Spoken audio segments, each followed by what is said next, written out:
سياده العميد محمد بسيوني رئيس مجلس اداره نادي المنصوره، في البدايه خلينا نرحب بحضرتك على شاشه صدى البلد. مليون مبروك. تقول ايه عن المباراه النهارده وعن صعود نادي المنصوره؟ ستر ربنا، دعوه الجماهير، الولاد مشدودين، مستوى الكوره ما لعبناش كوره، ستر ربنا ودعاء اللاعبين. نادي المنصوره يستحق اكتر من كده. بشكر رجال الاعمال اللي واقفه مع نادي المنصوره، بشكر اخواتنا، بشكر اللعيبه. يا رب نقدر نرجع تاني المنصوره لمكانها الطبيعي.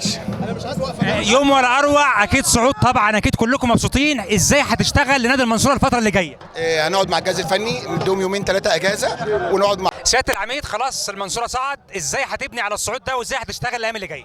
خلينا نقول الاول ان ده مش صعود كوره، ده صعود جمهور، صعود مسؤولين زي احمد بيه شرقاوي، صعود رجال اعمال، صعود دعوه الناس. احنا محتاجين نقعد مع نفسنا نتكلم عن المرحله الجايه. نادي المنصوره يستحق اكتر من كده. ان شاء الله هنقعد مع مجلس الاداره ومع الناس المهتمين بنادي المنصوره، الناس سواء سياسيين سواء ناس. الموضوع مش نادي المنصوره، الموضوع احمد بيه شرقاوي، الموضوع اخواتي، كل الناس ديت شركاء معانا في المشروع. محدش فينا بيعمل لوحده، مجلس اداره كامل، العمال كاملين، الساده النواب، الساده المسؤولين، جمهور المنصوره. انا بشكرك. هستاذنك الناس تفرح وكل الناس تفرح، ومعاك احمد بيه الشرقاوي النائب اول مع حضرتك. سياده النائب، هاخد من كلام سياده العميد ازاي هندعم نادي المنصوره الفتره اللي جايه؟ نادي المنصوره يستحق الدعم من مصر كلها، لان المنصوره نادي المنصوره ملك لمصر. نادي المنصوره لما ما يبقاش في الدوري الممتاز يبقى في حاجه غلط. النهارده خطوه صحيحه لنادي المنصوره نحو الدوري الممتاز، مش نحو دوري المحترفين به بس. لان والفوز ده يعني بجهد كبير جدا من مجلس الاداره، من الجهاز الفني، من اللعيبه، وقبل الجميع كمان الجمهور الداعم اللي بيجري ورا الفريق في كل حته.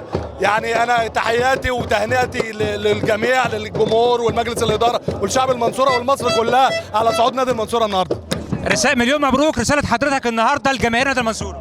الحمد لله النصر كان من حليفنا.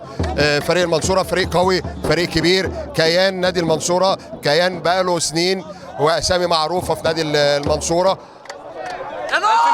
الحمد لله النصر كان من حليفنا. يا رب نكمل ان شاء الله المشوار. صعدنا لدوري المحترفين وان شاء الله دي خطوه للدوري الممتاز. المنصوره تستحق الحمد لله.